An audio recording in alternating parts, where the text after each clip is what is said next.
Loud speaker में नमाज पढ़ना जायज है या नहीं? जी ना, लाउड स्पीकर এটাও হচ্ছে একটা ইখতিলাফি মাসাইল। লাউড স্পিকারে নামাজ পড়া জায়েজ না নাজায়েজ, এই বিষয়ে ভারতবর্ষের সুন্নি ওলামায়ে কেরামদের মধ্যে এক শ্রেণীর ওলামায়ে কেরামগণ বলেছেন শর্ত সাপেক্ষে লাউড স্পিকারে নামাজ পড়া জায়েজ। যেমন বিরাট জামাত হতে হবে, লাউড স্পিকারকে নামাজ শুরু করার পূর্বে চেক করে নিতে হবে এবং পিছনে মুকাব্বির রাখতে হবে। এই শর্তে লাউড স্পিকারে নামাজ পড়া যায় এক শ্রেণীর ওলামায়ে কেরামগণ বলেছেন। বেরেলি শরীফের ফতোয়া হলো, তাজুস শরিয়ার ফতোয়া হলো, মুহাদ্দিসে কাবীরের ফতোয়া হলো যে লাউড স্পিকারে নামাজ পড়া জায়েজ নয়, জায়েজ নয়, জায়েজ নয়। ঈদ বকরা ঈদের হোক, জুমার নামাজ হোক, পাঁচ ওয়াক্তের নামাজ হোক, যে কোনো নামাজ হোক, লাউড স্পিকারে পড়া জায়েজ নয়। লাউড স্পিকারে নামাজ পড়লে মুফসিদাতে সালাত অর্থাৎ নামাজ ভঙ্গ হয়ে যাবে। লাউড স্পিকারে নামাজ পড়া হারাম, এটা বেরেলি শরীফের ফতোয়া। আজ পর্যন্ত বেরেলি শরীফ এই ফতোয়ার উপরে পাহাড়ের মতন স্থির আছে। উরসে আলা হযরতে লক্ষ লক্ষ আপনার লোক হয়, কিন্তু লাউড স্পিকারে নামাজে ব্যবহার করা হয় না। জুমার নামাজ বিনা লাউড স্পিকারে মুকাব্বির দিয়ে আপনার পালন করা হয়। এই দলিল যে লিখেছেন, আপনার প্রশ্নের উত্তর ছোট্ট করে বলি যে আপনি অসুস্থতার কারণে বা ব্যবসা করার কারণে কোন মুসলিমের কাছে লোন আপনি নিতে পাবেন না, এটা সুদ হবে। তবে আপনার কোন মেয়ের বিয়ে দেওয়ার জন্য বা কোনো অসুখ দেখানোর জন্য বা কোনো ব্যবসা করার জন্য, তাতে যদি আপনার উপকার হয়, ব্যাংক থেকে আপনি লোন নেবেন, পোস্ট অফিস থেকে লোন নেবেন, সেটা আপনার জন্য জায়েজ হবে। কিন্তু তাই বলে কোন মুসলিম ব্যক্তির কাছে আপনি ওই লোন নিয়ে 200 টাকা হাজারে করে অতিরিক্ত ইন্টারেস্ট দিয়ে আপনি নিতে পাবেন না, ওটা সুদ হবে। সেটা ব্যবসা করার জন্য হোক, অসুখ দেখানোর জন্য হোক, চিকিৎসা করানোর জন্য হোক, আর বিজনেস করার জন্য হোক, এই জিনিসগুলির জন্য প্রয়োজন হলে ব্যাংক থেকে লোন আপনি নেবেন, সেটা আপনার জন্য জায়েজ হবে। আচ্ছা, মোহাম্মদ সোয়া যে লিখেছেন এটা ভুল। জীবনে কোনোদিন নবীর নামের পর দরুদের সংকেত লিখবেন না, এটা হারাম। নবীর নামের পর উর্দুতে বলেন, বাংলাতে বলেন, হিন্দিতে বলেন, ফার্সিতে বলেন, আরবিতে বলেন, নাম লিখলে পারে পূর্ণ ছোট্ট দরুদ লিখতে হবে, সাল্লাল্লাহু আলাইহি সাল্লাম। কথা বুঝতে পারলেন? নবীর নাম উচ্চারণ করার পর দরুদের সংকেত লেখা ব্যবহার করা জায়েজ নয়। নামের সঙ্গে আয়েশার বিয়ের বয়স নৈতিক ছিল না অনৈতিক ছিল? মা, আমাদের মা, এ সম্পর্কে মশলা উত্থাপন করাটাই হচ্ছে আপনার ওই নূপুর শর্মা করেছিল, দেখেননি? নূপুর শর্মা একজন বেশ্যা পতিতা মহিলা। এ বেরাদার আল ইসলাম, মায়েশা সিদ্দিকা রাদিয়াল্লাহু তাআলা আনহা ইসলামের নীতি নৈতিকতা মান্য করেই বিবাহ সুসম্পন্ন হয়েছিল মহান রব্বুল আলামিনের হুকুমে মুসলমান। জি, সুতরাং এ সম্পর্কে কোন মানুষ যদি সমালোচনা করতে যদি যায়, তার ঈমান নষ্ট হয়ে যাবে। কথা বুঝতে পারলেন? শরীয়তের বিধি বিধান মোতাবেক নীতি নৈতিকতা মান্য করে মহান রব্বুল আলামিনের নির্দেশেই মায়েশা সিদ্দিকা রাদিয়াল্লাহু তাআলা আনহার সঙ্গে আমার রাসূলুল্লাহর বৈবাহিক সম্পর্ক সুসম্পন্ন হয়েছিল মুসলমান। চলন্ত ধর্ম এবং চূড়ান্ত ধর্ম বলতে কি বুঝায়? এই কথা তো বুঝতে পারলাম না। চলন্ত ধর্ম, চূড়ান্ত ধর্ম, ধর্ম চূড়ান্ত নয়, চলন্ত নয়, একটাই আল্লাহ তাআলার প্রদানকৃত ধর্ম পৃথিবীতে, তার নাম হলো ইসলাম।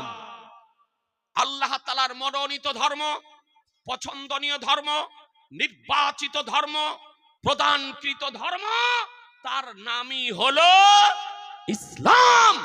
এছাড়া সমস্ত যে সমস্ত ধর্মের নাম শুনছেন মানুষের আবিষ্কৃত, একটি হলো ধর্ম ইসলাম। ইন্নাদ দীনা ইনদাল্লাহিল ইসলাম। ইসলামে মিউজিক এবং গান হারাম, কিন্তু এর ব্যবসা করা যাবে কি? মিউজিক গান হারাম, এর ব্যবসা করাও হারাম। গান বাজনা করা হারাম, আর ব্যবসা করাও হারাম। যেটা যার বিজনেস হারাম সেটা আপনি করতে পাবেন না। ব্রাদার আর ইসলাম, আপনাদেরকে অনুরোধ করব, ঢোল ঢাক বাজানো, মিউজিয়াম বাজানো আপনার এগুলো শরীয়তে জায়েজ নয়। বিয়ের বাড়িতে ডিজে বাজানো হারাম। যারা সমাজের কর্তৃপক্ষ আছেন তাদেরকে আমি অনুরোধ করব যে বিয়ের বাড়িতে বলেন, মুসলমানের বাড়িতে বলেন, আর নাক কান ফুরানির বাড়িতে বলেন, ডিজে বাজানো বিরুদ্ধে আপনারা সচেতন হন। গ্রামবাসী ঐক্যবদ্ধ হয়ে এই অন্যায়ের প্রতিবাদ করুন। মুসলমান, এই অন্যায়ের প্রতিবাদ করার দরকার আছে না নাই? জোরে বলেন। একটা সুস্থ মানুষের কলিজাতে রাখে, একটা অসুস্থ মানুষের কি হবে? ধাপ ধাপ ধাপ ধাপ ধাপ ধাপ করে বাজে, কি বলে কিছু বোঝা যায় না। আর ওর সামনে কিছু ইয়ং পুরুষ, যুবক এবং যুবতী আপনার ওই নাচতে থাকে। এবার আর এই নাচাও হলো হারাম, আর ওর বাজনা বাজানো হলো হারাম। আপনাদেরকে অনুরোধ করব, আপনি ফকিরকে 1000 টাকা দিতে পারেন না, আর 3000 টাকা দিয়ে দুটো কালো কালো হাতি তুলে নিয়ে চলে এসেছে। আর বিয়ের দিন 1000 টাকা একটা ফকিরকে দিতে পারে না, গরিব তলেবে ইলমকে দিতে পারে না, মসজিদ মাদ্রাসাকে সাহায্য করতে পারে না। এই কিছু মা বোনদের দোষ আছে। মা বোনেরা রাগ করেন না। মৌলবীকে ডাকে বাড়িতে ছোট্ট করে দুয়া ফাতেহা করে নিয়ে ওই আপনার এই মাইক ম্যান তুমিও রাগ করো না, হ্যাঁ, এই আপনার হাতি নিয়ে আপনার খাড়া বলছে মৌলবী সাহেব বিয়ের দিন একটু শর্টকাটই সারেন। যারা ইমাম আছে তারা ভালো করে জানেন। দিয়ে আপনার মিলাদ দোয়া হয়ে গেল, তারপরে এবার হাতি সারাদিন সারা রাত বাজছে। এই কেন? তো বলছে মুফতি সাহেব কি করব, পোতাকে বুঝিয়ে পারলাম না। পাকা ডাহা মিথ্যা কথা। জি, তারপরে বলছে নাতিকে বুঝিয়ে পারলাম না। যে দেখেন নাতি তেলিয়ে চলে এসেছে। আবার কোন মহিলা বলছে মুফতি সাহেব কি করব, জামাইকে বুঝিয়ে পারলাম না। এসব টালবাহানা বাদ দেন। যে জামাই হারাম কাজ করায়, যে পোতা হারাম কাজ করায়, যে নাতি হারাম কাজ করায়, এই রকম নাতি, এই রকম পোতা, এই রকম জামাইকে বয়কট করুন মুসলমান। যদি ও হালাল হারাম যদি না বুঝে, তো ই মায়েরা বাহানা দিচ্ছে, পুরুষেরা অত কিছু বলে না। সব ডিজে বাজার দেখছি নায়ক হয়ে যায় মহিলারা। আপনার প্রায় জায়গাতে দেখছি এই মহিলারাই হচ্ছে এর নায়ক। আপনার বাড়িতে এসে বড় বড় হাতিকে নাচাচ্ছে। আপনাদেরকে অনুরোধ করব, কোন বাড়িতে যেন ডিজে নামাজে বলুন ইনশাল্লাহ, জোরে বলেন ইনশাল্লাহ। এ বেরাদার আর ইসলাম, তারপরে আসসালামু আলাইকুম, ওয়ালাইকুম আসসালাম। যে ব্যক্তি একা নামাজ পড়লে দোয়া করে না, আর ওই ব্যক্তি ইমামতি করলে দোয়া করে, তাহলে উক্ত ব্যক্তির পিছনে নামাজ পড়া কি যাবে না? যাবে না। যদি সুন্নি সহি আকীদার ব্যক্তি যদি হয় তবে তার পিছনে নামাজ পড়া যাবে। মসলাক আলা হযরত মান্যকারী হলে নামাজ পড়া যাবে, তাতে কোনো অসুবিধা নাই। আর যদি ওয়াহাবিয়াতের ভাইরাসের মধ্যে যদি ঢুকে গিয়ে থাকে তবে তার পিছনে নামাজ পড়া যাবে না। আচ্ছা, কবর স্থান পরিষ্কার করার জন্য এবং কি লিখেছে গো, মহাসিনের নাগল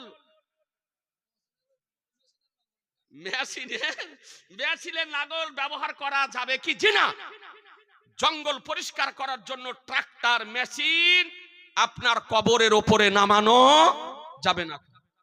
মানুষ দিয়ে খুব সতর্কতার সঙ্গে যে আবর্জনা জঙ্গলগুলি পরিষ্কার করার দরকার, আপনি সতর্কতা অবলম্বন করে মানুষ দিয়ে করাবেন, যেন কবরের উপরে পা না পড়ে। আল্লাহর নবী বলেছেন জীবিত ব্যক্তি যাতে কষ্ট পায়, মৃত ব্যক্তিও তাতে কষ্ট পায়। সুতরাং কবরের উপরে ছাগল চড়া চলবে না, গরু চড়া চলবে না, পেশাব পায়খানা করা যাবে না, বাড়ি ঘর করা যাবে না, মসজিদ মাদ্রাসা করা যাবে না। আপনার তারপরে কবরস্থানকে মিসমার করা যাবে না। কবরের উপরে গাছ লাগানো যাবে না। কবরের উপরে জিসিপিও চালানো যাবে না। কবরের উপর দিয়ে রাস্তা বের করা যাবে না। কথা বুঝতে পারলেন? তবে কোন মসজিদ করতে গিয়ে দু একটা যদি কবর পড়ে যায় তবে শরীয়তের বিধান আলাদা, যে তার চতুর্দিক দিয়ে প্রাচীর ঘেরে ওপরে একটা ঢালাই করে দিয়ে মসজিদের মেঝে থেকে 4 আঙ্গুল আপনার উঁচু করে নিশানি কায়েম রেখে দিয়ে আপনার করতে পারে। তাছাড়া আপনার মসজিদ কবর বিরান করা আপনার যাবে না। যাই হোক ব্রাদার আর ইসলাম, অনেক টাইম হয়তো হয়ে গেল।